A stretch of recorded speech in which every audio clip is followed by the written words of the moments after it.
Welcome to SnoozyTor, where the noise of the world fades and stories become your lullaby.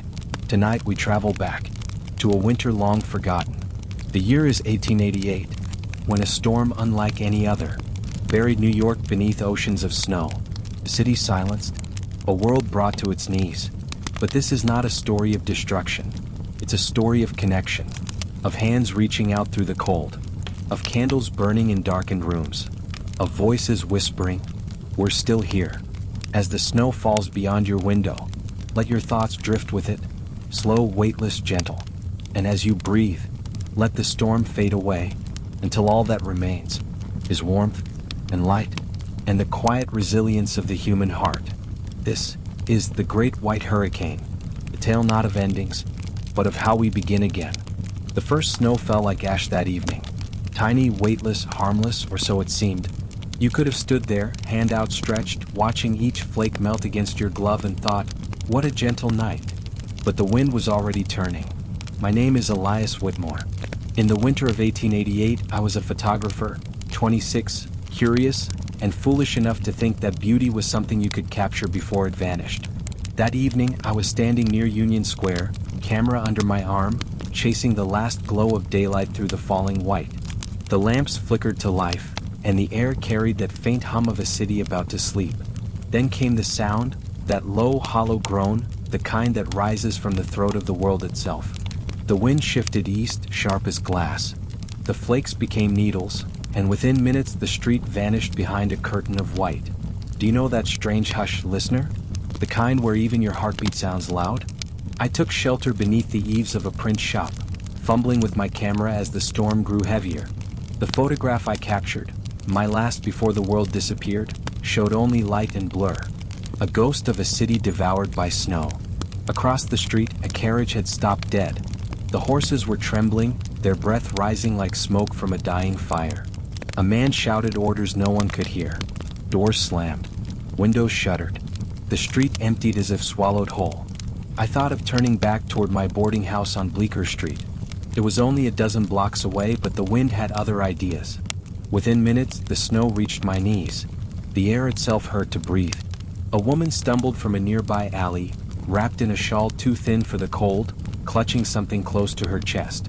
She called out, her words lost in the gale. When she drew nearer, I saw it was a photograph she held, the image of a boy no more than 10. "Have you seen him?" she shouted. I hadn't, but I nodded anyway. Maybe because lying felt kinder than the truth. We found shelter together in a doorway, pressed close to block the wind. Her name was Clara. Her brother had gone to deliver coal that morning and hadn't come back. She'd been searching all day. We waited there for what felt like hours, two strangers breathing the same frozen air, our words turning to frost before they reached the other's ears. I remember thinking how small the world felt, how easily everything we built could vanish beneath a few feet of snow. Outside, the lamps began to dim. The wires overhead hummed, then cracked, one by one. Somewhere distant, glass shattered, then silence. Have you ever heard silence so complete that it feels alive? Like the city itself was holding its breath? I told Clara I knew a photography studio nearby, abandoned since autumn. We could try to reach it before the storm buried us completely. She nodded, too cold to speak. The streets were unrecognizable now, shapes of carriages frozen mid-motion, storefronts erased, the world reduced to white and shadow. We moved slowly, one step at a time, following the faint outline of lamplight. Once I slipped and nearly fell, Clara caught my arm. Her touch was warm through the gloves. When we finally reached the studio, the door groaned open with the sound of breaking ice. Inside it was dark but dry. We found a few candles, half melted, left behind by the previous tenant. I lit one. The light revealed dust-covered portraits hanging crookedly on the walls, frozen faces of people long gone, staring out through cracked glass. The irony made me laugh, though it came out more like a sigh. We sat close to the candle and shared what little food I had, a piece of bread from my coat pocket, hard as stone. Clara divided it carefully, half for me, half for her. The candlelight trembled between us. She whispered, "It's strange, isn't it? The whole city's out there, and yet, right now, it feels like only we exist." She was right. Outside, New York vanished. Inside, two strangers found a kind of fragile peace. You'd be surprised how close people can become when the world disappears. The wind screamed against the windows. I leaned back, closed my eyes, and listened to the sound, that endless roaring white. Somewhere in that noise, I thought I could hear something else. A heartbeat, maybe? Or was it my own? And that's how it began, the blizzard that would change everything. When dawn came, it didn't bring light. It brought more white. The window of the old studio was frozen shut, its glass coated in frost so thick it looked like marble. The candle had burned out hours ago. I could barely tell if it was morning or just another kind of darkness. Clara stirred beside me, her breath rising in pale clouds. "It's still snowing," she whispered. I nodded. Outside, the wind howled like something alive. Have you ever woken up and realized the world outside your window has vanished overnight? That sense that time has stopped, and you're the only thing still moving? That's what it felt like. We pushed the door open, and the cold slammed into us like a living wall. Snow spilled inside, knee-deep already. The city that never slept had fallen completely silent. No carriages, no shouts, no clatter of iron on cobblestone. Only the sigh of wind and the faint creak of wires swaying above. Where the streets should have been, there were canyons of white, walls taller than a man. We climbed through them, following faint shadows where buildings used to stand. My boots sank deep with every step. Somewhere beneath us, an entire city was buried. A sign, half broken, hung from an invisible storefront. Telegraph office. Messages sent instantly anywhere in the world. The wires above it were gone, snapped clean by the ice. I couldn't help but laugh softly. Instantly anywhere, and yet now we couldn't reach the next block. Isn't that strange, listener? How fragile the world becomes when the invisible threads that connect us break. We passed a frozen horse still hitched to its carriage, its body stiff, eyes glassed over with frost. Clara turned her face away. I took off my hat and bowed slightly. It felt wrong to just walk past. The snow had swallowed everything human. The gas lamps stood like grave markers, their flames long dead. Telephone poles leaned at odd angles, tangled like the ribs of some fallen beast. A whole civilization muted by snow. As we trudged north, we came upon a group of men digging near a doorway. Their movements were slow, clumsy, exhaustion mixed with desperation. One of them called out, "Shelter inside. The old chapel's open." We followed them down a narrow alley. At the end stood a church, St. Albans, its steeple half buried, the bell frozen in mid-swing. The doors were open, light flickering inside. Warmth, real warmth, washed over us the moment we entered. The air smelled of wood smoke and candle wax. Dozens of people huddled on the pews, wrapped in blankets, sharing what little they had. Children slept on piles of coats. A man with frostbitten hands sat weeping silently as someone poured warm water over them. Reverend Alcott, a tall, thin man with silver hair, greeted us at the door. "Come in, come in. There's room for everyone. The Lord's house has wide walls." Clara found a corner near the altar where the air was slightly warmer. I helped her sit, then joined a small group of men near the stove. They were talking in hushed tones about the telegraph lines, how the city had been cut off since last night. No messages in or out. Trains frozen in place. Bridges closed. Even Washington couldn't reach New York. The world had gone dark, not in the way of night, but in the way of silence. I looked at my hands, cracked and red from the cold. My camera had frost on the lens. "We thought we built something unshakable," said one of the men, staring into the fire. "Turns out it only took snow to remind us how small we are." Clara leaned closer, listening. "Maybe that's not a bad thing," she said softly. He frowned. "How so?" "When we think we're invincible, we stop needing each other." Her words lingered. They sank into the quiet like snow settling on a roof. Outside, the wind began to fade. Not stop, just soften like a beast catching its breath. The muffled city exhaled with it. For the first time in hours, I thought I could hear something human again. The sound of voices, faint laughter, the creak of pews as people shifted closer together. Have you ever noticed how silence changes when someone else breathes beside you? How it becomes warmer, more alive?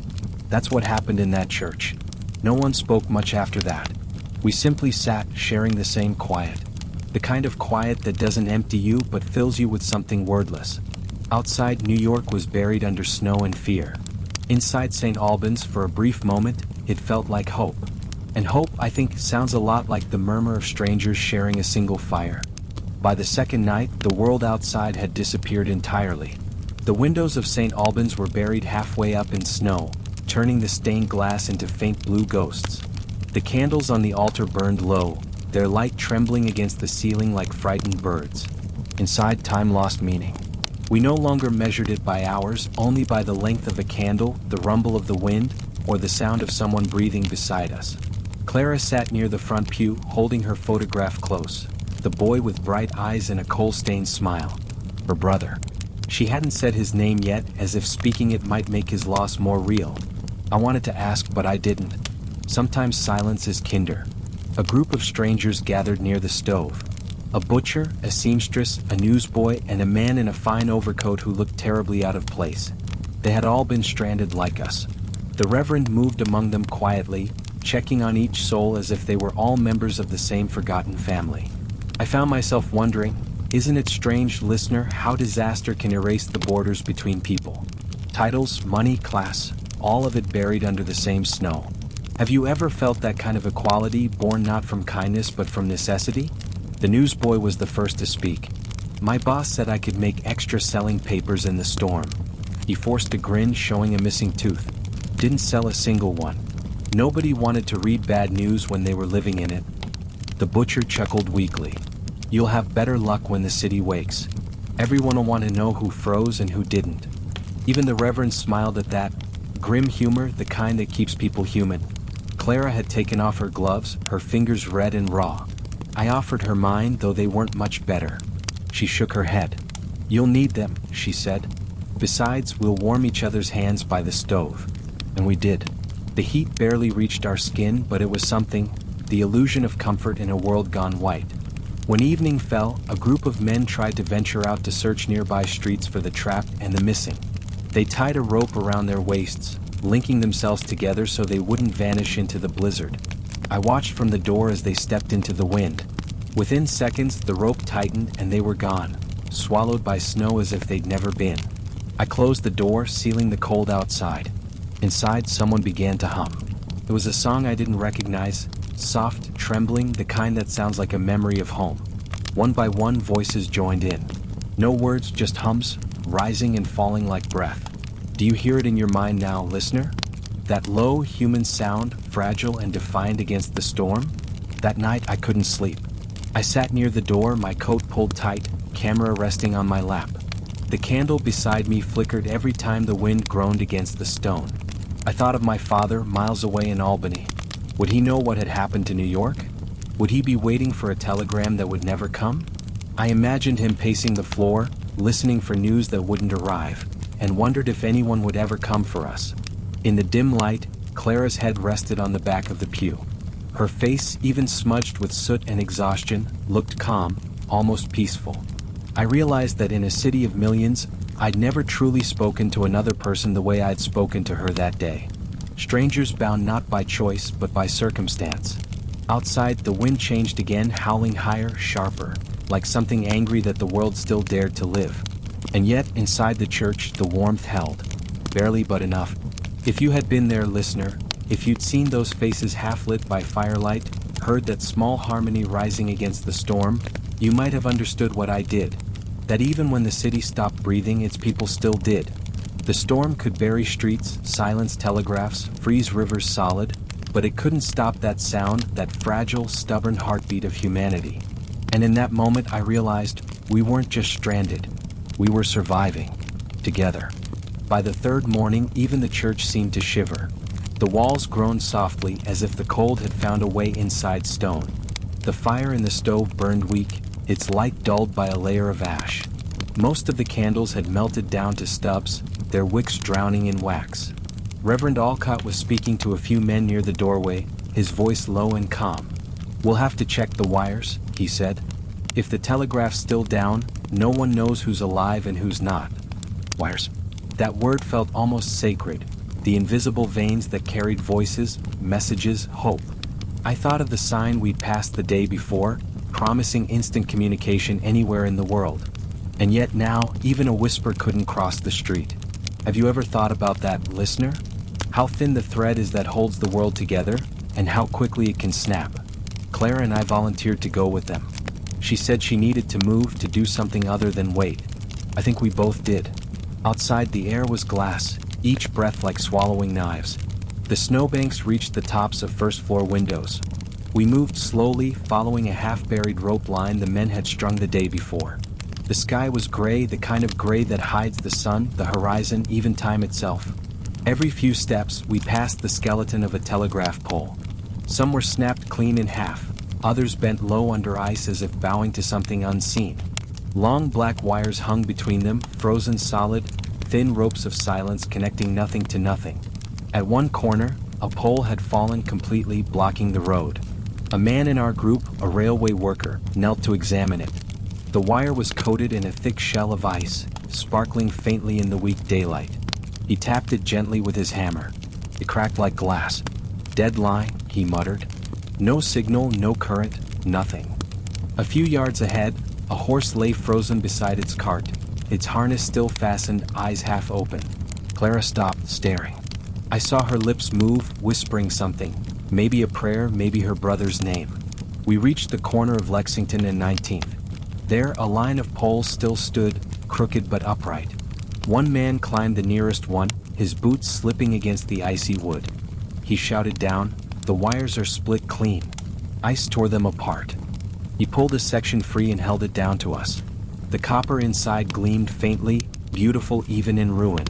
I took it from him, feeling its weight, so light, yet once carrying the weight of the world's words. I slipped a piece into my pocket. "A souvenir," I said. Clara smiled faintly. "A reminder." We made our way back as the wind began to rise again, dragging snow into twisting shapes across the streets.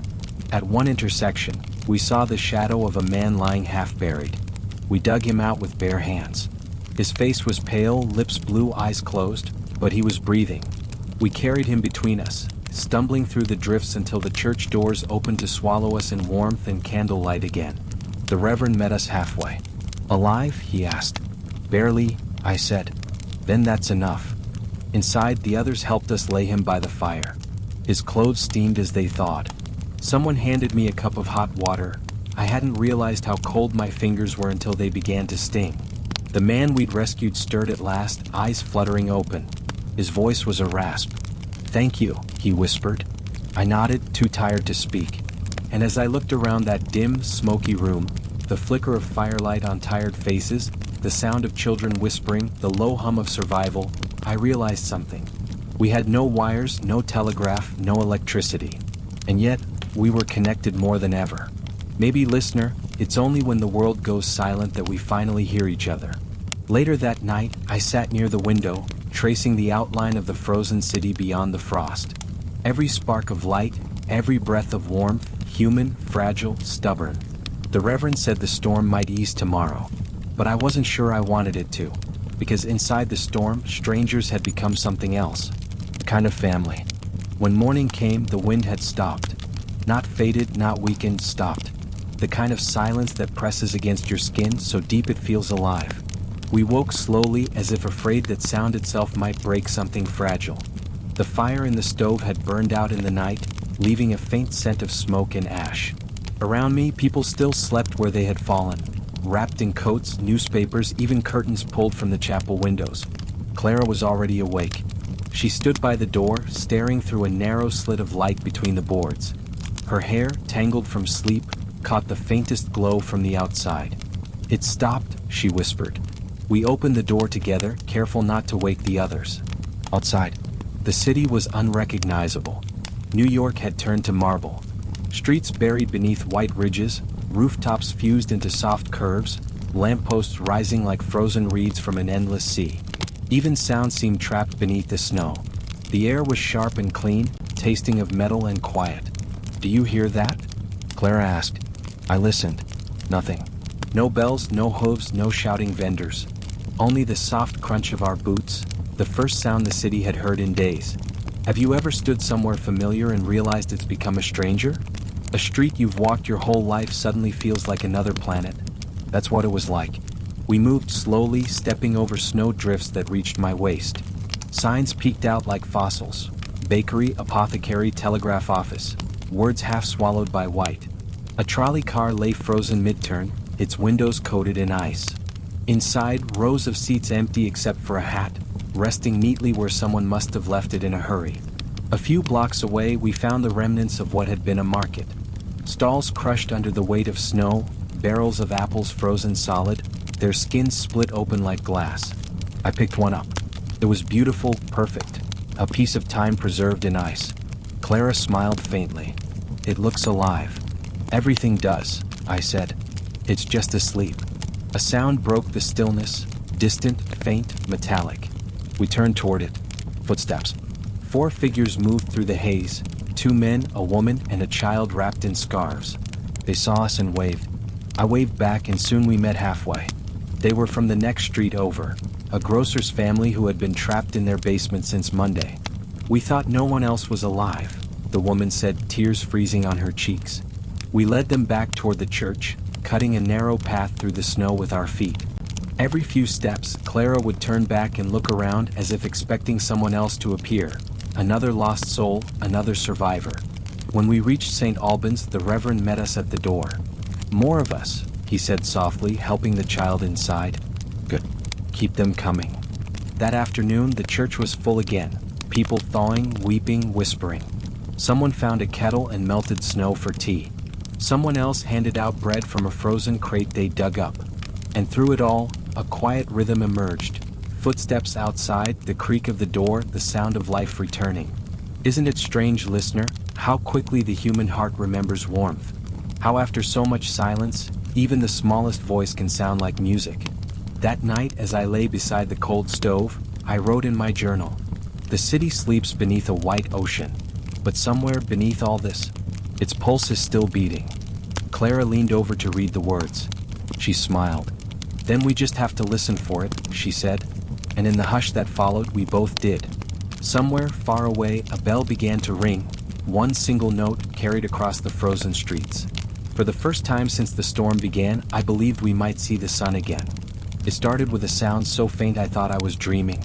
A single hollow note cutting through the cold. Thump. Then silence again. I sat up from the pew where I'd been half asleep, the blanket sliding off my shoulders. For a moment I thought it was the wind, but then it came again. Thump. A bell. Not loud, not clear. Muffled by miles of snow and distance, but unmistakably human. Somewhere, someone was ringing a church bell. I looked around. Others had heard it too. The Reverend's head lifted, Clara's eyes met mine. We listened, holding our breath. Thump. 3 times, maybe 4, before the sound faded back into the snow. St. Patrick's, maybe, someone whispered. Or the dockside parish. Could be anywhere, said another. But no one really cared where it came from. It was enough to know it existed. Have you ever noticed how one small sound can change the shape of silence? How hope doesn't arrive all at once. It begins as a faint vibration you can barely hear, then spreads like warmth through frozen air. That's what the bell was. Not a message, but a pulse. Proof that beyond the white walls of our isolation, life was stirring again. The Reverend crossed himself. "Someone's alive," he murmured.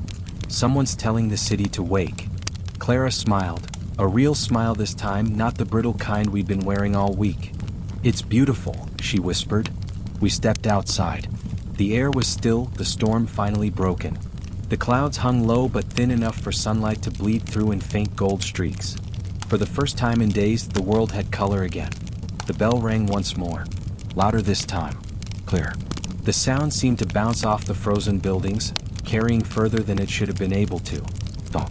It echoed down the canyons of snow-choked streets, over buried carriages and rooftops bowed under white. Thump. Everywhere, heads turned toward the sound. Faces peering from broken windows, hands brushing frost from glass. People emerging from doorways and basements, blinking like sleepers waking from a long, strange dream. The city was answering the bell. A man 2 streets over waved to us, his figure small and dark against the light. Clara waved back. Then another person appeared, and another. Soon there were dozens, people shouting, pointing, laughing, crying. It wasn't noise exactly. It was the sound of relief, of disbelief, of hearts remembering they still beat. "Listen," Clara said softly. "It's coming back." The Reverend nodded, tears forming in the corners of his eyes. "The city's breathing again." Have you ever heard something so ordinary that it felt miraculous? A sound so small, yet it makes you believe the world will keep turning? That was the bell. We stayed outside until the light began to fade again, our breath fogging the air. The cold bit at our faces, but none of us wanted to go back inside yet. It felt like standing in the pause between chapters. Something had ended, something new was beginning. Later, as the church grew warm with voices and laughter, I sat by the window with my notebook. The pages were stiff from cold, but I wrote anyway. When the storm fell silent, we thought the world had ended. But then a single bell rang. Not to mark time, but to remind us it still existed. Clara leaned her head against my shoulder. "Do you think we'll remember this?" she asked. "Yes," I said. "Even when we want to forget." Outside, the last glow of sunset brushed the snow with a faint rose color. The bell didn't ring again that night. It didn't need to. Its echo was already inside us. The day after the bell, the world was still frozen, but it no longer felt dead. The air held a different kind of silence, not fearful now, just heavy like the hush that follows prayer. The snow glittered beneath a pale sun, and every rooftop dripped with slow, hesitant meltwater. Clara and I went walking again, this time toward what used to be the telegraph office. The streets were easier to cross now. Those streets might be generous. They were narrow corridors carved through walls of snow, so high that the sky felt far away. At the corner of Madison we found it. A narrow brick building with the sign Western Union Telegraph half torn, its letters iced in silver. The front door was buried, so we entered through a shattered window. Inside, the air was cold and still. Desks covered in frost. A toppled chair. Coils of copper wire sprawled like veins across the floor. And everywhere paper. Hundreds of telegrams scattered like snowflakes, fused together by ice. I knelt and brushed one free. The ink had run, but a few words were still legible. Stuck at Grand Central, send word to. Another read. Please tell mother we are safe. And another. The baby's fever worse, please hurry. Clara knelt beside me, lifting a half-frozen envelope, her gloved fingers trembling. None of them were sent, she whispered. I nodded. No one left to send them. Have you ever held a message that never arrived? A letter written in hope that froze before it reached its destination? It feels like holding someone's breath, suspended, unfinished. We gathered as many as we could carry and brought them back to St. Albans. The Reverend met us at the door, his eyes soft with understanding. We'll read them aloud, he said. Every voice deserves to be heard, even if it came too late. That evening, the church became a sanctuary of stories. People sat close, wrapped in blankets, candles flickering along the pews. Clara read the first one, her voice quiet but steady. To my brother in Boston, the storm's worsening. I'll wait for you at the station. Don't worry. A man in the crowd lowered his head, hands covering his face. Someone reached over and touched his shoulder. Then another telegram from a mother to her son. If you're still working at the yard, please come home. The streets are too dangerous. The Reverend read it slowly, his voice breaking on the last word. Each message was a fragment of a vanished moment, pieces of connection cut mid-sentence. But in that room, as we read them together, it felt as if we were finishing those sentences on their behalf. For every word lost to the storm, another found life again in our voices. Clara handed me one at the end, its paper yellowed and torn. I read it aloud. To my wife, Mary. If I don't make it home, know that I tried. Silence followed, long and deep. You could hear the crack of ice melting in the stove. I folded the telegram and placed it beside the others. We'll keep them safe, I said softly. Outside, the light was fading again.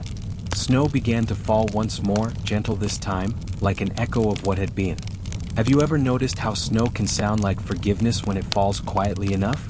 That night, as people drifted to sleep, I sat by the window and thought about the words that never traveled, the ones the storm had claimed.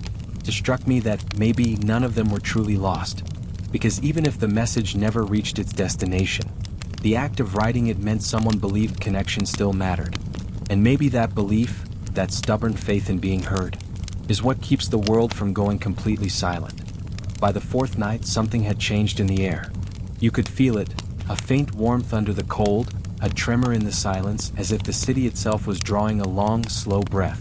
Inside St. Albans, the fire had burned low. Most of us sat in quiet clusters, half asleep, half awake. The smell of melted wax and smoke hung heavy. Then someone near the window gasped. Look, she whispered. Outside. At first I thought it was the moon, but it wasn't. A faint golden glow shimmered through the snow, a light so small it seemed impossible. Then another, and another. Gas lamps, one by one, flickering to life down the avenue. Their light spilled softly through the snow-frosted glass, painting the walls in shades of amber and gold. It wasn't bright, not yet, but it was alive. Clara stood beside me, her face glowing in the reflection. "It's back," she said. I nodded, unable to speak. My throat tightened. It was just light, but after days of darkness, it felt like witnessing the sunrise for the first time. Have you ever seen light return to a place that forgot what it looked like? It doesn't burst. It breathes. It creeps in softly, like forgiveness. We opened the doors and stepped outside. The air was still biting cold, but it smelled different. Less metallic, more like the promise of spring beneath the ice. Far down the street, lamplighters were at work, their figures small against the snowbanks. They moved carefully, one flame at a time, coaxing the city back to life. Each lamp flared, sputtered, then held steady, golden beads strung through the darkness. Behind us, the church bells began to ring again. Not in mourning this time, but in gratitude. Their tones rolled through the streets like a slow heartbeat. I looked around. People were emerging from their shelters, blinking, shielding their eyes as if afraid the light might vanish if they looked too directly. Children pointed. Someone laughed, a real laugh, bright and echoing. Clara turned to me. "Do you think they ever imagined it would look like this?" "Who?" "The people who built this city." I shook my head. Maybe they dreamed of light, but not of losing it and finding it again. We stood there a long while, watching the glow spread across rooftops and windows, as if the city were being reintroduced to its own reflection. Even the snow seemed to change color, blushing faintly gold. It wasn't just light. It was proof. Proof that even after silence, after fear, after loss, something still answered the dark. Inside, Reverend Alcott began a quiet prayer. Not a sermon, not words of command, just gratitude whispered into the warmth. He said, "The storm reminds us how easily we are broken, but the light reminds us that we can be mended." His voice trembled, not from cold but from belief. I glanced at Clara. Her eyes were wet, but she was smiling. "We're part of it now," she said softly. "The city's healing." Maybe she was right. Have you ever realized, listener, that light doesn't just show what's around you, it shows what's left after the darkness passes? That night, I stayed awake longer than I should have, watching the glow flicker against the frost. I thought about how fragile light really is, and how miraculous it is that we ever find it again. Outside, the city glimmered like a sleeping giant, wrapped in its blanket of white, breathing slow and steady once more. And for the first time since the blizzard began, I wasn't afraid of the dark. By morning, the sky had cleared. For the first time in nearly a week, it was blue, a pale, fragile blue, as if afraid to return fully. The storm was gone, but its fingerprints were everywhere. Snow piled higher than the doors, roofs bent under weight, lampposts leaning like tired soldiers. The world looked softer, but you could tell how much it had cost to become that way. The Reverend said his goodbyes at the chapel door. "The streets are passable again," he told us. "Careful where you walk, the city's still half asleep." He blessed us both, tracing a trembling cross in the air. "You've got each other," he said. "That's enough." We stepped out into the light. The air smelled faintly of thawing iron and chimney smoke, the scent of life coming back. Clara pulled her scarf tight around her face. "It feels strange," she said, "like walking through a dream that forgot how to end." She was right. The streets were a maze of snow canyons. Here and there, people were digging, shoveling, calling names. A woman stood on a rooftop, waving a scarf toward rescuers below. Everywhere, signs of both ruin and resilience, the two faces of survival. We passed a line of carts carrying supplies, coal, bread, medicine. Police stations had turned into relief centers. Strangers shared hot tea on corners, passing mugs from hand to hand. It was messy, chaotic, beautiful. Have you ever seen a city learning to breathe again? It's clumsy at first, too loud, too fast, like a heart remembering its rhythm after being still too long. We made our way toward the Upper West Side, where Clara's brother had lived. The snow grew deeper there, the streets narrower. Once or twice, we had to crawl over frozen drifts, our fingers numb, our breaths sharp. At one corner, we found a frozen signpost half buried in snow. 87th Street. Clara stopped. He lived near here. We followed a narrow trail to a small brick building, its roof bowed, its door hanging open. Inside it was dark and still. She called his name. Once, twice. No answer. Her eyes moved across the room, overturned chairs, a broken lamp, footprints frozen into the floorboards. And then near the stove she found a small tin box. Inside, a photograph slightly burned at the edges and a folded note. Clara, I'm safe. Went to find shelter at the depot. Don't worry. She pressed the paper to her chest, trembling. He made it out, she whispered. He tried to reach me. We stood there a long while, saying nothing. There was nothing to say. Only the quiet truth that sometimes surviving means carrying both the relief and the ache. Outside, a group of children were playing, sliding down snowbanks, laughing. Their cheeks flushed, their joy wild and raw. For a moment, the city didn't look wounded anymore. It looked alive. Clara watched them, smiling through tears. After everything, they still find laughter, she said. I nodded. Maybe that's how the world heals. One laugh at a time. We continued down the avenue. The sun climbed higher, glinting off the ice like shards of glass. For the first time, I could feel real warmth against my skin. People waved as we passed, strangers but not really. In a way, we all belong to one another now. Have you ever felt that strange tenderness between people who survived the same night? You don't have to speak, you just know. By the time we reached the edge of Central Park, the snow had started to melt. Water trickled through the drifts, glimmering like veins of light. The city was waking up. I turned to Clara. Where will you go? She looked at the sky, then back at me. Home, she said. Wherever that is now. And for the first time since the storm began, I understood her completely. Home isn't always a place. Sometimes it's a person. Sometimes it's the sound of two sets of footsteps in the snow. That night, as we reached the old bridge overlooking the Hudson, the last light of the sun spilled across the city like gold. The water below shimmered with reflected fire. I thought about all we'd seen, the silence, the fear, the kindness.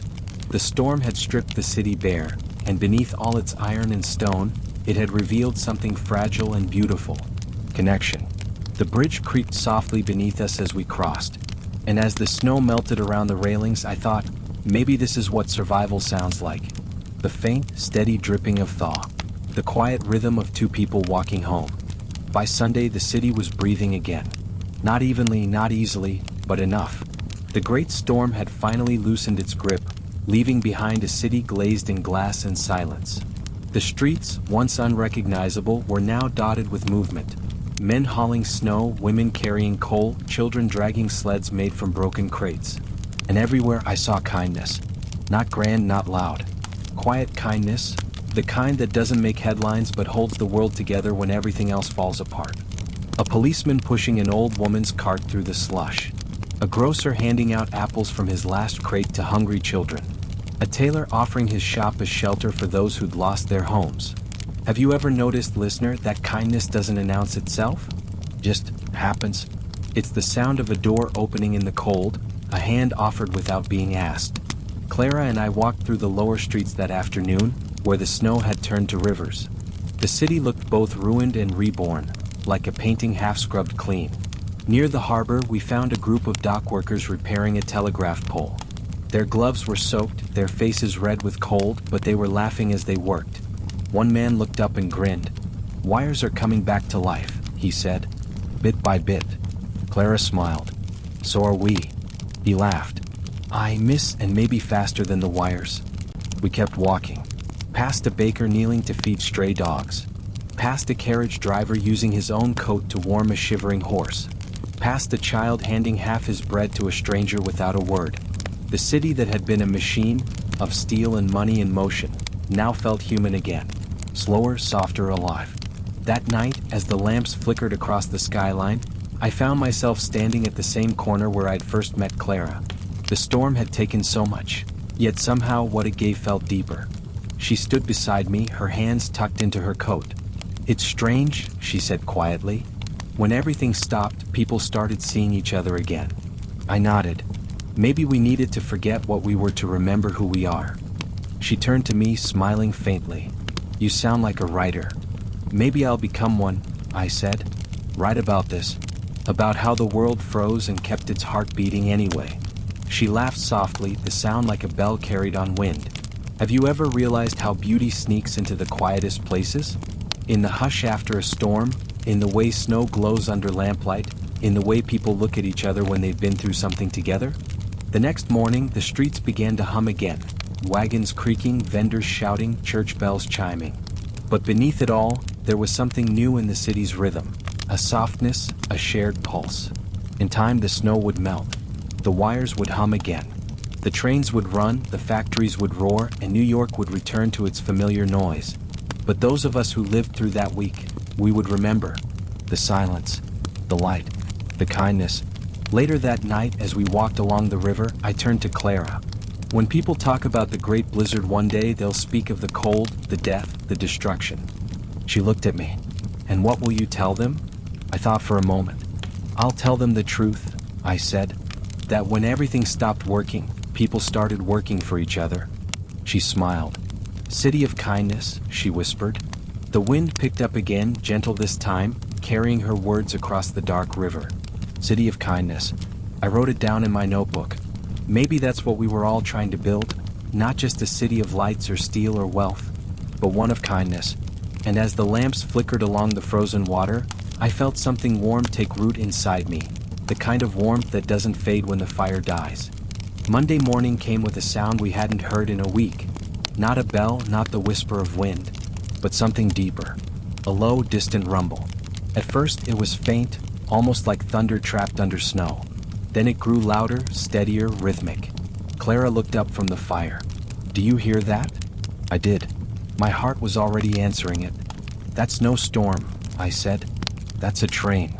We ran outside, boots crunching through the icy slush, following the sound down the avenue. The air was sharp, and our breath hung like clouds as we turned onto Broadway. And there, between walls of snow, through a narrow passage cut by workers, the train appeared. Steam billowed from its sides, hissing like a creature waking from hibernation.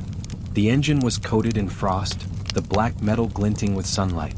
Its whistle cut through the cold, long, clear, alive. For a moment, the entire street stopped moving. People froze in place, shovelers, vendors, children, everyone.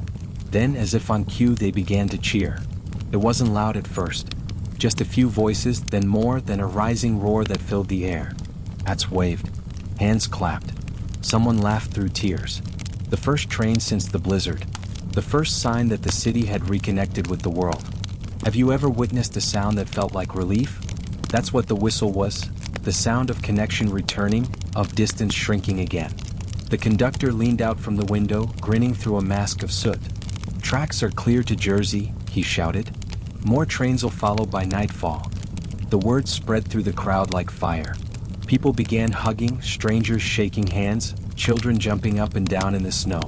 Clara's face glowed in the pale sunlight. It's really over, she said. Almost, I replied. But this is the beginning. We stood on the platform as the train slowed to a stop. Steam wrapped around us, warm and ghostly. Passengers leaned from windows, faces pale but smiling. A woman waved a handkerchief toward a man waiting below. He dropped his shovel and ran to her, his boots splashing through slush. They met halfway, holding each other as if the cold couldn't touch them anymore. Around us, reunion after reunion, laughter, tears, disbelief. The city that had been silent for so long was alive again, noisy in the best possible way. Have you ever felt the world come back to life right in front of you? It's not dramatic. It's small, 100 tiny sounds all happening at once. The hiss of steam, the creak of wheels, the murmur of voices rediscovering each other. I closed my eyes and listened. Every sound felt sacred. The station master, his uniform still dusted with snow, raised his arm. All aboard, he called. The whistle blew again, long and low. The train shuddered, then began to move. As it passed, I could see faces in every window. Some smiling, some weary. All changed. When the last car vanished around the curve, a strange quiet followed. Not the fearful kind we'd known, a peaceful one. The quiet that comes after survival. Clara touched my arm. Do you think people will remember this? I smiled faintly. Maybe not the snow, not the numbers or the names, but they'll remember what it felt like when the train started running again. She nodded. When the world found its voice. The sun climbed higher, melting the icicles from the roof of the depot. Water dripped onto the ground, catching the light like strings of glass.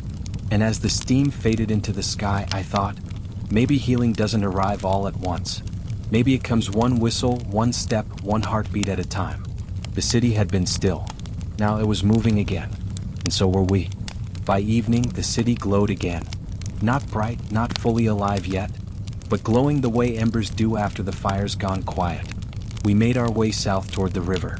Clara wanted to see the bridge, the one she and her brother used to cross when they were children. The Brooklyn Bridge. It had always been a monument of iron and pride, a symbol of what humanity could build. But that night, under its coat of snow, it looked softer, almost human itself. The cables glittered with frost, each one heavy with icicles that chimed faintly in the wind. The great arches rose above us, part cathedral, part skeleton, its stone breathing faint white steam in the cold. We started walking. The snow crunched under our boots, rhythmic, steady, like a heartbeat echoing between the towers. Around us, a few others crossed too, bundled silhouettes, heads bowed against the wind, faces half hidden in scarves. From the middle of the bridge, the whole city spread beneath us. New York, broken, scarred, beautiful. Smoke curled from chimneys again. Lamps flickered on the avenues. Even the frozen river below shimmered like glass under the moon. Do you remember how loud it used to be? Clara asked. I nodded. It'll be loud again soon. She smiled faintly. I know, but part of me will miss this, the quiet, the way everyone looks at each other differently now. Have you ever stood in silence so deep it almost felt sacred? Where the noise of life paused just long enough for you to hear your own heart. That's what it felt like on that bridge. The storm had stripped away everything. Comfort, certainty, control. And yet here we were, walking above a frozen river, alive, together, connected by something invisible and real. A gust of wind lifted her scarf. I caught it before it could fly away. She laughed, a soft, bright sound that carried far into the night. For a moment, I imagined the bridge itself smiling, as if it understood. Down below, ice shifted and cracked. The river, asleep for days, was stirring, whispering beneath its frozen skin. The river's waking up, Clara said. So's the city. We stopped midway and leaned on the railing. The air smelled faintly of salt and iron, the smell of beginnings. Have you ever noticed how bridges aren't just made of steel and stone? They're made of faith. The belief that you can step into empty space and still find ground beneath your feet. I looked at Clara, the lamplight catching in her eyes. After everything, I said quietly, I think people are the real bridges. We carry each other across when the world collapses. She nodded, her gaze fixed on the skyline. Then I'm glad I didn't cross this one alone. The last of the day's light faded, turning the snow silver, the sky deep blue. The city exhaled below us, and the first stars appeared, faint but certain. We stayed until the lamps came on along the bridge, a string of golden beads stretching between two worlds. Then, slowly we walked back toward the city, each step leaving a pair of footprints side by side, softly filling with new snow. The wind carried the faint sound of bells again, and somewhere far below, the river answered, "Oh." The word felt foreign on my tongue. It had been nearly a week since I'd left it behind, when the wind first rose and the city vanished under snow. Now, standing at my door again, I almost didn't want to turn the key. The porch was buried halfway up. The steps had disappeared completely. I had to dig with my hands to find the handle, its brass cold enough to sting. When the door finally opened, a rush of air escaped, stale, frozen, heavy. Inside, everything was as I'd left it, but covered in a thin film of frost. The clock on the mantel had stopped. The oil lamp had burned itself out. And on the table, a half-written letter, my handwriting frozen mid-sentence. I lit a match. The small flame flickered weakly, casting long shadows across the walls. The silence felt alive here. Not the fearful kind of silence I'd known in the streets, but the kind that remembers. Clara stepped inside behind me, her boots dripping onto the floorboards. "It's beautiful," she said softly. I almost laughed. "It's cold and broken." "Maybe," she said, "but it's yours." It's waiting. Have you ever come home after a storm and felt that strange ache? The house feels smaller, as if it too has been holding its breath the whole time? I set the lantern on the table and began to gather kindling for the stove. The wood was damp, reluctant to burn, but with patience and Clara's steady hands shielding the flame. Caught. The first crack of fire sounded louder than it should have. Then came the smell, smoke, pine warmth, life returning. We sat beside it, neither speaking for a long time. Outside, the snow on the windows began to melt, trickling down in silver lines. The room filled with a golden light, the kind that feels older than electricity, the light of survival. I used to think light came from lamps, I said quietly, but after this, I think it comes from people. Clara smiled, her eyes reflecting the fire. It does, she said, and even when it goes out, the ashes still glow. She was right. Even now, after days of darkness, the air still shimmered faintly, as if the storm had burned away everything false, leaving only what mattered. I looked around the room, the worn chair by the hearth, the cracked window, the photograph of my parents on the wall. Each thing humble, imperfect, and yet somehow holy. The house hadn't changed. I had. Have you ever noticed how survival rearranges the heart? What once felt ordinary becomes sacred. What once seemed fragile becomes infinite. Outside, a faint wind rose again, but it no longer sounded cruel. It was soft now, like the world exhaling after holding its grief too long. Clara leaned back, her head resting against the wall. "You'll write about this someday," she murmured. "Maybe," I said, "but I don't think words will ever be enough." The fire crackled in reply, each spark drifting upward, small and defiant. And in that quiet, with the storm behind us and the city healing beyond the snow, I realized something simple and vast.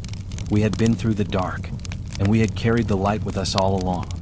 That night, after Clara fell asleep by the fire, I stayed awake. The wind had quieted again, not gone, just resting. The sound of the flames filled the house. A soft crackle, a slow rhythm. I turned to the table where I'd left the half-written letter. Its edges had curled from the frost. A faint ring of candle wax stained the corner. I picked it up and held it close to the firelight. The ink had blurred a little, but the words were still mine. Father, the city feels unstoppable these days. Lights everywhere. Machines, noise. People always moving faster. Sometimes I wonder if we'll ever stop long enough to listen. I remembered writing it on the morning before the storm, when the sky was still calm, when I thought I had time. I'd meant to finish it that night, but the blizzard came before I could. I've been thinking about what makes a place truly alive. Maybe it's not the buildings or the business or the sound of trains. Maybe it's the people. How they look after each other when no one's watching. The last line cut off mid-sentence.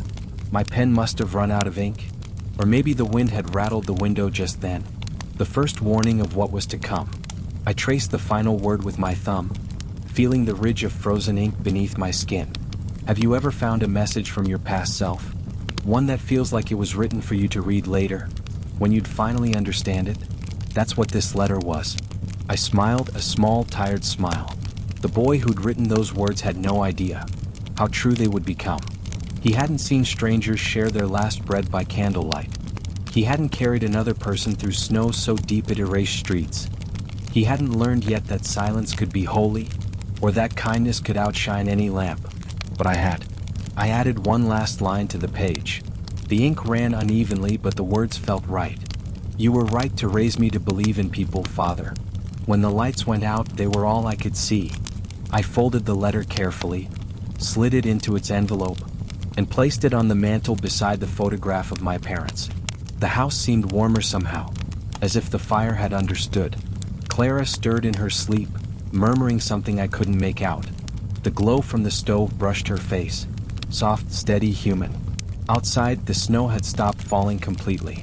The stars were out, faint, scattered, but each one pulsed with quiet persistence. I sat back in the chair, listening to the rhythm of her breathing, the ticking of the clock that had somehow started again. And for the first time since the storm began, I felt peace. Not the peace of forgetting, but the peace of understanding. Have you ever realized that what saves us isn't escape from the storm, but what we become inside it? The letter would never be sent. It didn't need to be. It had already reached where it was meant to go, home. By morning, the silence had changed again. It wasn't empty now. It hummed, not with wind or engines or shovels, but with something softer, the faint rustle of life returning. I stepped outside, pulling my coat tight. The street was still half buried, but footprints crisscrossed the drifts now, a map of comings and goings, a sign that the city was stirring. The air carried sound again, faint, distant, uncertain, but it was there, a hammer striking metal, a child's laughter from somewhere down the block, the creak of a cart's wheel turning through the slush, and beneath it all, a low, steady rhythm, like the city itself breathing. Have you ever listened so closely that silence begins to sound like music? That's what it was, the song of small things beginning again. I walked slowly, passing broken windows, bent fences, rooftops glittering under the pale light. Everywhere I looked, the snow was retreating, not in defeat but in surrender. Little streams trickled down gutters, catching bits of sunlight as they went. When I reached the corner, I saw him, the lamplighter, the same man I'd watched days ago, his figure small against the wall of white. Now he was working again, moving from post to post with calm precision, relighting what the storm had tried to extinguish. "Morning," he said, smiling under his scarf. "Didn't think I'd see you again." "Neither did I admitted. He nodded, leaning on his pole. "Funny, isn't it? All this mess, and still people keep showing up." I looked around. A woman sweeping her steps clear of snow, 2 boys hauling coal, a baker hanging a sign that said open, and I realized he was right. The city wasn't waiting to be saved. It was saving itself. Clara joined me soon after, her cheeks flushed from the cold. She carried a loaf of bread wrapped in cloth. "From the church kitchen," she said. "They're giving out what's left." We broke it in half and ate as we walked, the steam rising from the warm crust into the chill air. It tasted better than any meal I could remember. "You know," she said quietly, "people will tell stories about this one day." I nodded. "They'll talk about the storm, the destruction, the blizzard that broke the city." She smiled faintly. "Maybe. But I hope someone remembers the rest." The rest. The sound of people singing in the church, the hands that shared coal, the laughter that came back before the light did. Have you ever noticed, listener, how the smallest memories are the ones that survive the longest? The warmth of a stranger's fire, the echo of a song hummed in the dark, the sound of someone saying, "You're not alone."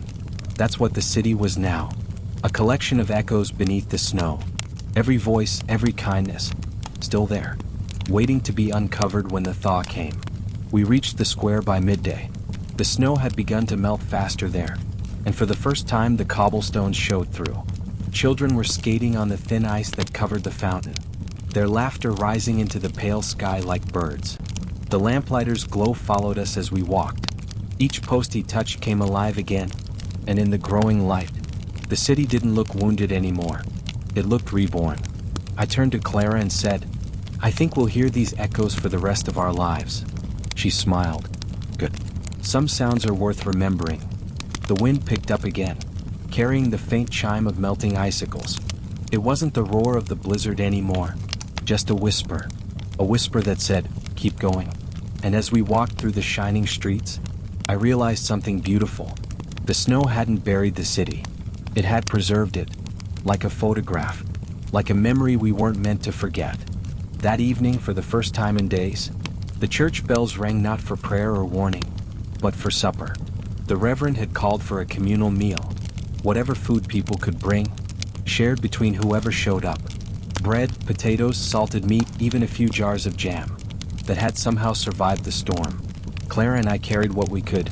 A half loaf from the baker, a few candles, and the small kettle we'd used for tea. It didn't seem like much, but when we reached the church, we realized how little it took to fill a room with life.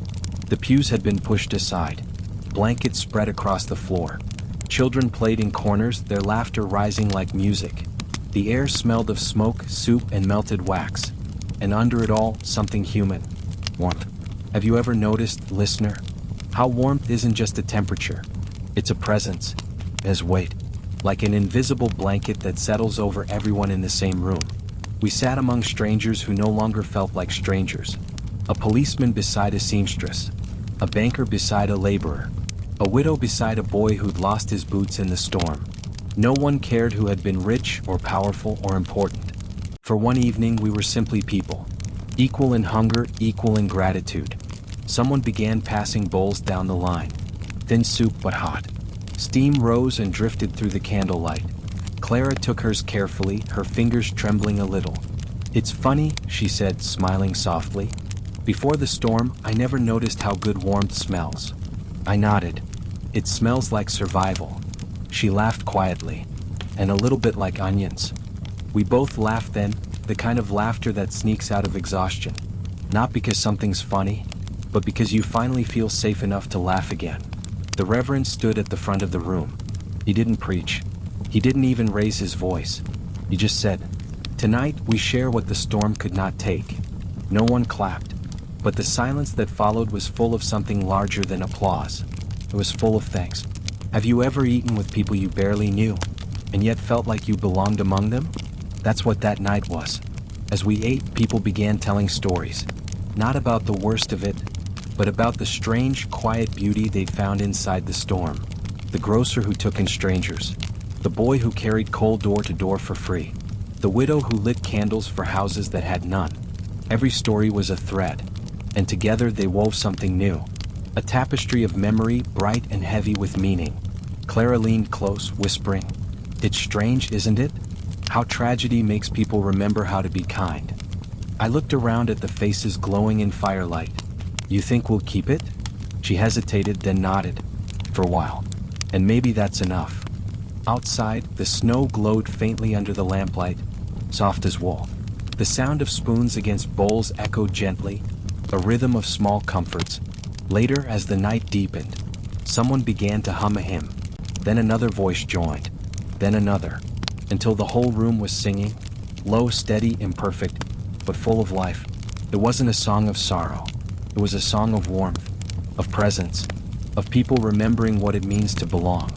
And in that moment, I realized something I'd never put into words before. The weight of warmth isn't how it feels on your skin.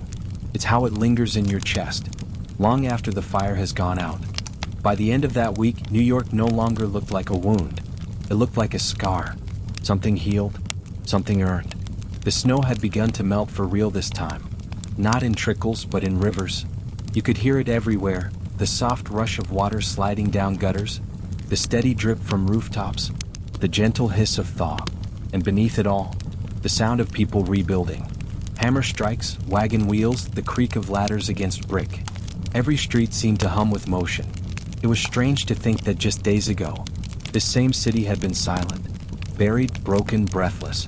Now it was alive again, not because it had been fixed, but because people refused to let it die. Have you ever seen a city wake up after nearly freezing to death? It doesn't happen with noise or celebration. It starts with small, ordinary miracles. A shop door unlocking, a child running to fetch water, a woman hanging laundry in sunlight for the first time in days. I walked with Clara through the streets that morning, watching smoke rise from chimneys again. The air smelled different, not just of coal and ash, but of hope. We passed the telegraph office. Men were standing on ladders, restringing wires. One of them called down, "Messages'll go through again by nightfall." Clara smiled, tightening her scarf. "Imagine all the words waiting to be sent." I nodded. "All the voices that'll finally be heard again." She looked at me. "You think people will still write letters after this?" "Maybe," I said. "When words matter more, they tend to find paper." We kept walking. Down on Canal Street, vendors had begun setting up again. Their tables crooked, their goods sparse, but their laughter loud. A man sold roasted chestnuts from a battered cart, and the smell, smoky, sweet, familiar, made me stop. He handed us 2 paper cones, his gloved hands trembling from the cold. "First batch since the storm," he said proudly. Clara took a bite and smiled. "They taste like the city," she said. "Burnt and brave." I asked. She laughed. "Exactly." We found a spot on the steps of an old building and sat there, watching people pass, faces still tired, but softer now, like the tension had melted along with the snow. A group of boys dragged sleds through puddles. A mailman delivered the first letters since the storm. Someone played a violin near the square. A slow tune. fragile but beautiful, the kind that makes you believe the world might be okay again. Have you ever felt a place forgive itself? That's what this was. Forgiveness in motion. Not just for nature, but for the arrogance of believing we were untouchable. Later, we passed a meeting in progress outside City Hall. Men in dark coats arguing with gestures too big for their words. Politicians, planners, engineers. They spoke of moving wires underground, of tunnels and stronger bridges, of change. But what struck me most wasn't their talk of progress. It was the people watching them. Workers, mothers, dockhands, bakers. All standing shoulder to shoulder, listening, believing they were part of the story this time. The blizzard had leveled more than buildings. It had leveled pride. And in its place, it left the beginnings of understanding. As the sun set that evening, the city shimmered under the thin layer of meltwater, every reflection trembling in gold and rose. Clara whispered, "It looks new." "It is new," I said. "Every city is after it remembers what it's made of." And what was New York made of? Not steel or glass or progress, but of people. The kind who shared their last candle, their last loaf, their last warmth. The kind who built a city not from iron, but from kindness. When darkness came, the lamps flickered on again, each one a heartbeat. And as we walked home, their light spilled over the wet streets, soft and golden, like the memory of a dream we had somehow survived. By the second week after the storm, the city had begun to sound almost normal again. Horse carts clattered along the half-melted streets. Steam rose from manholes. Children's laughter echoed against walls scrubbed clean of ice. But underneath that surface hum of recovery, there was something quieter, a stillness that lingered in the air, like the echo of a question no one wanted to answer. What would we remember? And what would we forget? That question brought me to Mulberry Street one gray afternoon, to a place that had survived the blizzard in its own way. The print shop of Mr. Alcott. The door creaked as I pushed it open. The smell of ink and damp paper filled the air. The press stood silent in the corner, its metal arms dusted with fine snow that had blown in through cracked windows. Mr. Alcott was there, of course, a man who looked like he'd been carved from old oak. His beard was white, his eyes sharp and kind. Clara had known him from before. He'd once printed church bulletins and wedding cards, and now he was working on something else entirely. He looked up from his table. "The young survivors," he said with a smile that didn't quite hide the fatigue. Come in. Warm yourselves. I've been expecting visitors." On the table lay sheets of paper, each covered with careful handwriting. Names, places, small stories, snippets of lives caught in the blizzard. "What is all this?" Clara asked. "Memory," Alcott said simply. "I'm collecting stories before they melt away like the snow." He handed me one page. The ink was still fresh. Mrs. Everett found sheltering 12 neighbors in her cellar when the roof collapsed. A carriage driver who tied his horses to a lamppost and walked 3 miles to bring food to stranded families. A child, unnamed, carried through the storm in a laundry basket by her mother. Each line was like a heartbeat, steady and human.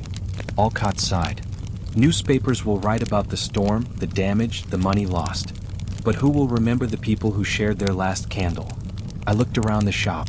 Dozens of stories pinned to the walls, fluttering gently in the draft. "You're trying to save them all," I said. He nodded. "I'm trying to make sure the storm doesn't win twice." Clara helped him organize the pages, her fingers brushing over the ink like it might vanish if she wasn't careful. I found myself reading one story after another. The grocer who slept in his store so his neighbors could stay warm. The lamplighter who kept working even when the city went dark. Each one a reminder that even in disaster, the heart keeps beating. Have you ever felt the weight of someone else's memory? As if you could see the moment through their eyes, feel their fear, their courage, their small, trembling hope? That's what it felt like in that shop. When we left, the air outside was cold again, but it felt different. Not empty, full. The streets seemed to carry those stories like whispers underfoot, invisible threads binding strangers together. As we walked, Clara said softly, "Maybe remembering is its own kind of rebuilding." I nodded. The storm took what it wanted. But memory is something we can choose to keep. Have you ever wondered, listener, what you would choose to remember if the world suddenly went silent? And everything you loved depended on what you could carry in your mind? I think that's what those pages were. A lifeboat made of words. That night, I wrote one of my own. Not for a newspaper, not for history books, just a note to whoever might someday find it. We were cold, we were afraid, but we did not stop being kind. And as the ink dried, I realized something Mr. Alcott had known all along. Sometimes the only way to survive the storm is to make sure the story of it survives too. 2 weeks after the blizzard, the sound that had been missing finally returned. A soft, staccato tapping. Faint at first like raindrops on glass. Then faster, sharper, the heartbeat of connection coming back to life. The telegraph office was open again. I found myself standing in line that morning, the air thick with the smell of melted snow and warm ink. People clutched slips of paper, some trembling, some folded neatly, all carrying words that had waited too long to be sent. The clerk behind the counter looked exhausted but proud. He wore a vest too thin for the cold and a grin that made up for it. "Lines are clear all the way to Boston now," he announced. "Philadelphia next. Washington by evening if the wires hold." Clara squeezed my arm. "Can you imagine it?" she whispered. All those voices flying through the air again. I smiled. Like ghosts finding their way home. We waited as the line moved slowly forward, each person stepping up to the counter like approaching an altar. A woman in front of us dictated a message to her husband. "Alive. Children safe. Roof damaged but standing. Come home soon." The clerk tapped it out carefully, each click carrying her relief through the wire. Behind her, a boy no older than 12 held his telegram close to his chest. When it was his turn, he hesitated, then handed it over. "Tell my brother I found Ma. She's all right now." The clerk nodded softly and began typing. The boy watched the metal key dance, his lips moving with each word as if saying them helped them reach faster. Have you ever realized how powerful simple words can be when they've been silent too long? When it was our turn, Clara handed the clerk a small envelope. Her handwriting was neat, her fingers trembling slightly. "It's for my cousin in Albany," she said. Tell her the city's still here." The clerk smiled and began tapping. The sound was hypnotic. Tiny bursts of life traveling across miles of frozen land. I wrote one too. Just a few words to an old friend who lived upstate. "Storm past. Still standing. Hope you are too." Simple, almost meaningless on its own, but it felt sacred somehow, like throwing a bottle into the sea and believing it would be found. We stepped outside afterward. The streets were still slushy, but the mood had changed again.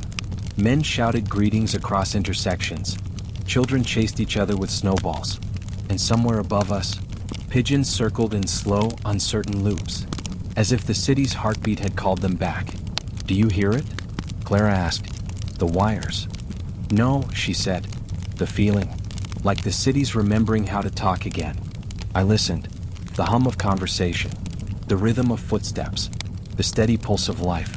And beneath it all, faint but unbroken, the tapping continued. Letters through the wire. Messages crossing the cold distance, weaving a web of connection between those who had almost been lost. That night, from our window, I could see the telegraph tower in the distance, its windows glowing faintly against the dark. Each flash of light felt like a heartbeat, like the city itself whispering across the miles. "We're still here. We made it through." Have you ever sent a message into the dark, not knowing if anyone would answer, and yet feeling comfort just from the act of sending it? That's what those wires carried. Not just words, but proof that the storm hadn't taken our voices. And as I watched the tower fade into the fog, I realized the real miracle wasn't that we could talk again. It was that we still wanted to. The city shone again. Street lamps glowed over slush-darkened cobblestones. Windows flickered gold against the night. For the first time in weeks, New York looked like itself. But the light felt different now, heavier somehow, as if it remembered what it had cost to come back. I stood at the corner of Broadway and 14th, watching the lamps hum quietly to life, each one fed by wires that had nearly brought death days ago. Men worked along the posts, adjusting the fittings, their faces pale in the glow, hands blistered and blackened by frost. Clara joined me, her breath a small cloud in the cold. "Beautiful, isn't it?" she said. Her voice was hushed, reverent, like she was in a cathedral. "It is," I answered. But it doesn't feel free. She tilted her head. What do you mean? I pointed to the workers. To keep that light burning, someone had to stay outside when the rest of us were hiding indoors. Someone had to hold a frozen wire until their hands stopped working. She looked down, and for a long moment we both said nothing. The lamps buzzed softly above, their halos trembling in the night mist. Have you ever looked at something ordinary? A flame, a light, a comfort, and suddenly seen all the invisible hands that keep it alive? That's what the city felt like now. Alive, yes, but fragile. A few blocks away, a small crowd had gathered around a burned-out shopfront. The fire had started when the wires were first reconnected. No one was hurt, but the smell of charred wood lingered. The shopkeeper stood in the doorway, his coat dusted with ash. When I asked if he was all right, he smiled weakly. I lost the store, he said, but I suppose that's better than losing the city. His words hung in the air, simple but true. We moved on. Everywhere, signs of repair. Hammering, shouting, rebuilding. The sound of recovery. And underneath it, the quiet grief of what couldn't be rebuilt. At the corner of Fifth Avenue, a group of bankers were arguing near a carriage. I caught fragments of their words. Millions in damages. Insurance collapsed. Rates must rise. And I thought of the lamplighter, the grocer, the boy with the telegram. How strange that the people who'd carried the city on their backs weren't the ones who'd profit from its resurrection. Clara noticed my frown. Something wrong? Just thinking, I said. How light always costs more than we expect. She smiled faintly. Maybe that's what makes it precious. Have you ever wondered why the glow of a candle feels warmer than any electric light ever could? Maybe it's because fire remembers being fragile. That night, we walked home through the lamplit streets, our shadows long and thin across the melting snow. The city looked peaceful, almost holy, but every flicker of light carried a whisper of those who'd worked unseen, who'd suffered so others could see again. When we reached our door, Clara turned to me and said, "Do you think they'll ever move it all underground? The wires, the lines, so the next storm can't take it all away." "Maybe," I said, "but even underground, there will always be something we can't protect." "What's that?" "The human part," I said softly. "The one that breaks and rebuilds and learns too late." She nodded. The lamplight caught her eyes, gold, wet, alive. Inside we lit a single candle. Its flame trembled like it knew the stories we carried. Outside the city hummed, alive, restored, but still remembering the dark. And as I watched the candle burn, I thought, light is never free. It's always borrowed, from someone brave enough to keep it burning. By the third week, the snow had softened to slush, and the city at last began to breathe. The worst was over. You could tell by the sound, not of silence this time, but of laughter. Children had returned to the streets. At first it startled me. That sudden burst of sound, high, bright, unbroken by fear. They played where drifts had once towered over rooftops, their sleds carving new paths through melting ice. Clara and I stopped near the park, where a small group had gathered. Their boots were mismatched, their cheeks pink from the cold, but their joy was unmistakable. They were building something in the snow. Not a fort, not a snowman, something bigger. I watched as they shaped blocks, stacking them carefully into what looked like the walls of a city. Tiny windows, towers, even a bridge, all made from snow. "What are you building?" Clara asked. A boy, maybe 9 years old, looked up proudly. "New York," he said. "The way it's gonna look when it's all fixed." His hands were red from cold, but he didn't seem to notice. He patted down a wall, then added a small dome on top. "This one's the church," he explained. "And that's the telegraph office. And that," he pointed to a misshapen mound near the center. "That's the bakery. Mr. Finkel's shop. He said he's gonna open again soon." I smiled. Even in play, they remembered the places that mattered, the ones where warmth had been shared. A girl joined him, holding a broken broom handle like a flagpole. At the top fluttered a scrap of cloth, bright red against the white snow. "It's our sign," she said, "so everyone knows we're still here." Her words hung in the cold air. Simple, powerful. We're still here. Have you ever seen Hope wearing mittens? That's what it looked like. Clara knelt beside them, helping shape the next tower. Her laughter mixed with theirs, soft and free in the pale winter light. One of the smaller children tugged at my coat. "Mister," he said, "were you scared when the snow came?" "Yes," I admitted. "Very." He nodded solemnly. "My ma says storms make people brave, but I think they make people tired first." I couldn't help but smile. "That's very wise," I said. "And what makes people brave again?" He thought for a moment, his small brow furrowing in concentration. Then he grinned. "Soup." I laughed, a real laugh, the kind that comes from deep inside. "Soup helps," I said. "So does this." I gestured to their snow city. He looked back proudly. "We're gonna build it bigger tomorrow." As the afternoon faded, Clara and I stayed to watch them finish their tiny city, its streets traced by footprints, its rooftops glowing gold under the setting sun. They stood back to admire it.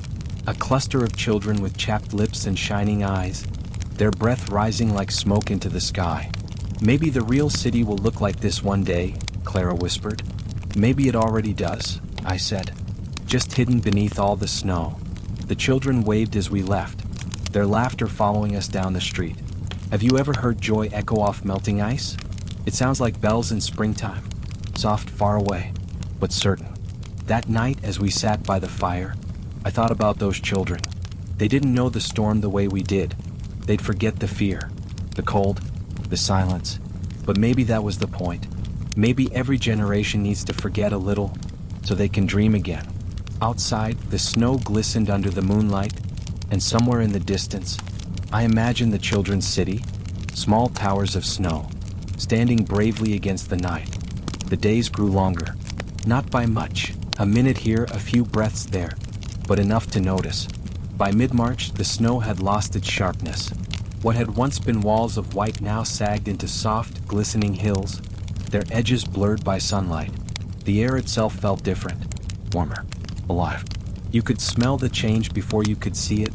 Wet earth, thawed wood, and the faintest hint of green. Like the city was exhaling after holding its breath too long. Clara and I walked through Washington Square that afternoon. The benches were still damp, the fountain half frozen, but people were everywhere. Couples strolled arm in arm. Children jumped across puddles that caught the light like small mirrors. A violinist played near the gate, his tune sweet and uncertain, as if testing the air to see if spring would answer. We sat for a while beneath the bare trees. Their branches reached upward like black lace against the pale sky. Clara tilted her face toward the sun, eyes closed. "I forgot how it feels," she said softly. "How it feels. Warmth that doesn't come from fire." I smiled. "That's how you know winter's letting go." She opened her eyes, and for the first time in weeks, she didn't look tired. There was color in her cheeks again, and light, soft and steady, behind her smile. Have you ever noticed how every season feels longer when you're inside it? Like the cold will never end, until one morning you wake up and realize the ice on your window has turned to water? That's what the city was now, waking up. The streets still bore scars, cracked stones, leaning lampposts, the blackened skeletons of burned buildings, but life was growing through them. Tiny shoots of green pushed up between cobblestones. Birds gathered on telephone wires, singing over the hum of wagons and voices. A girl sold flowers on the corner, tulips impossibly bright against the gray. Clara bought two, one for her, one for me. We carried them as we walked, their scent faint but hopeful. At the telegraph office, I noticed something new, a poster on the door. City to begin underground utility project. Safer, stronger, prepared. I traced the words with my glove. "Looks like they're learning," I said. "Maybe we all are," Clara replied. She took my hand. It was warm, not from the air, but from touch. Around us, the city buzzed gently, not the restless hum of before, but something steadier, a heartbeat that had found its rhythm again. Have you ever listened to the world just before it blooms? It sounds like this, quiet, alive, waiting. We passed the churchyard on our way home. The last piles of snow clung stubbornly to the shade, but crocuses were already pushing through, tiny flames of color against the white. I stopped and smiled. They're stubborn little things. "Like New Yorkers," Clara said. We both laughed, and the sound felt like sunlight. By the time we reached our door, the day was nearly done. The sky glowed in soft gold and lavender. Somewhere, a bell chimed the hour. Slow, gentle, human. That night, as I sat by the window, watching the last of the snow melt from the eaves, I thought about everything we'd lost, and everything we hadn't. The storm had taken homes, lives, certainty, but it hadn't taken us. It hadn't taken the kindness, the laughter, the will to rebuild. Spring was coming, not just in the world outside, but in us. Have you ever felt that quiet promise in the air? The one that says, "You've survived. Now grow?" That's what the city whispered that night. And as I closed my eyes, I could almost hear the flowers pushing through the thawing ground, the wires humming softly underground, and somewhere in the distance, a child's laughter floating through the mist, the sound of New York learning how to begin again. It happened one quiet morning in April.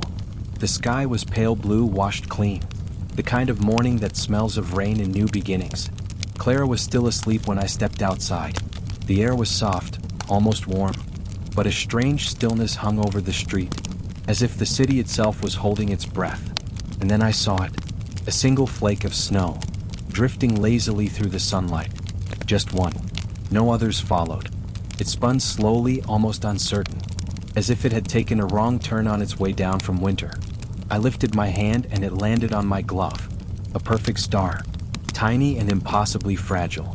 It melted almost instantly, leaving behind a single drop of water, cold against my skin. That was it, the last snow. Have you ever watched something end so gently? You almost missed it? I stood there for a while, listening to the quiet hum of the street. A milk wagon rolled past. A woman laughed on a nearby stoop. Somewhere, a bird sang like it had never known silence. The storm felt far away now, like something that had happened to someone else. But traces of it were everywhere. The patched roofs, the repaired telegraph lines, the scars on the city's face. And within those scars, something beautiful had taken root. Connection. The baker who once sold bread at dawn now gave away a loaf every Sunday. The lamplighter still greeted everyone by name. His flame steady, his smile unbroken. Children played near the park, their snow city long melted, but their laughter still echoing in the stone arches. I walked toward the square, the same path I'd trudged through waist-high snow weeks ago. Now flowers spilled from window boxes. The world was awake again.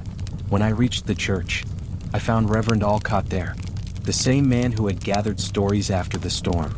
He was sorting through papers, stacking them carefully in a wooden crate. "Morning," he said without looking up. "Did you know they're sending these to the library uptown? Every story we collected. They're calling it the Chronicle of the White Hurricane." I smiled. A fitting name. He looked at me then, his eyes kind. "You should add yours." I hesitated. "I'm no writer." "Neither were most of the people in these pages," he said, "but they lived it, and that's what matters." I thought about that all the way home. That night I sat by the fire and began to write, not for history books, not for the newspapers, but for the quiet, for whoever might one day wonder what it was like to live through the storm that changed everything. I wrote about the sound of the wind, how it screamed like a living thing. I wrote about the grocer sharing food, the children building their snow city, the night in the church when we all sang together, because we were too afraid to stay silent. I wrote about Clara's smile, and the candle we kept burning even when the oil ran out. And when I finished, I added one last line. The snow fell hard, but it never buried us. It only taught us how to shine brighter beneath it. I folded the pages, tied them with string, and placed them on the shelf beside my father's old letter, the one I'd never sent. 2 stories side by side, one from before the storm, one from after. As the fire crackled, I thought about that last flake of snow, melting quietly on my glove. Maybe it hadn't been a goodbye. Maybe it was a reminder that even endings can be soft and beautiful and full of promise. Have you ever felt time pause, just long enough for you to whisper, "Thank you," to everything that tried to break you and failed? That's what that morning was. The last snow, the last silence, and somewhere deep inside, the first note of spring beginning to sing. Years passed. The city changed again as it always does.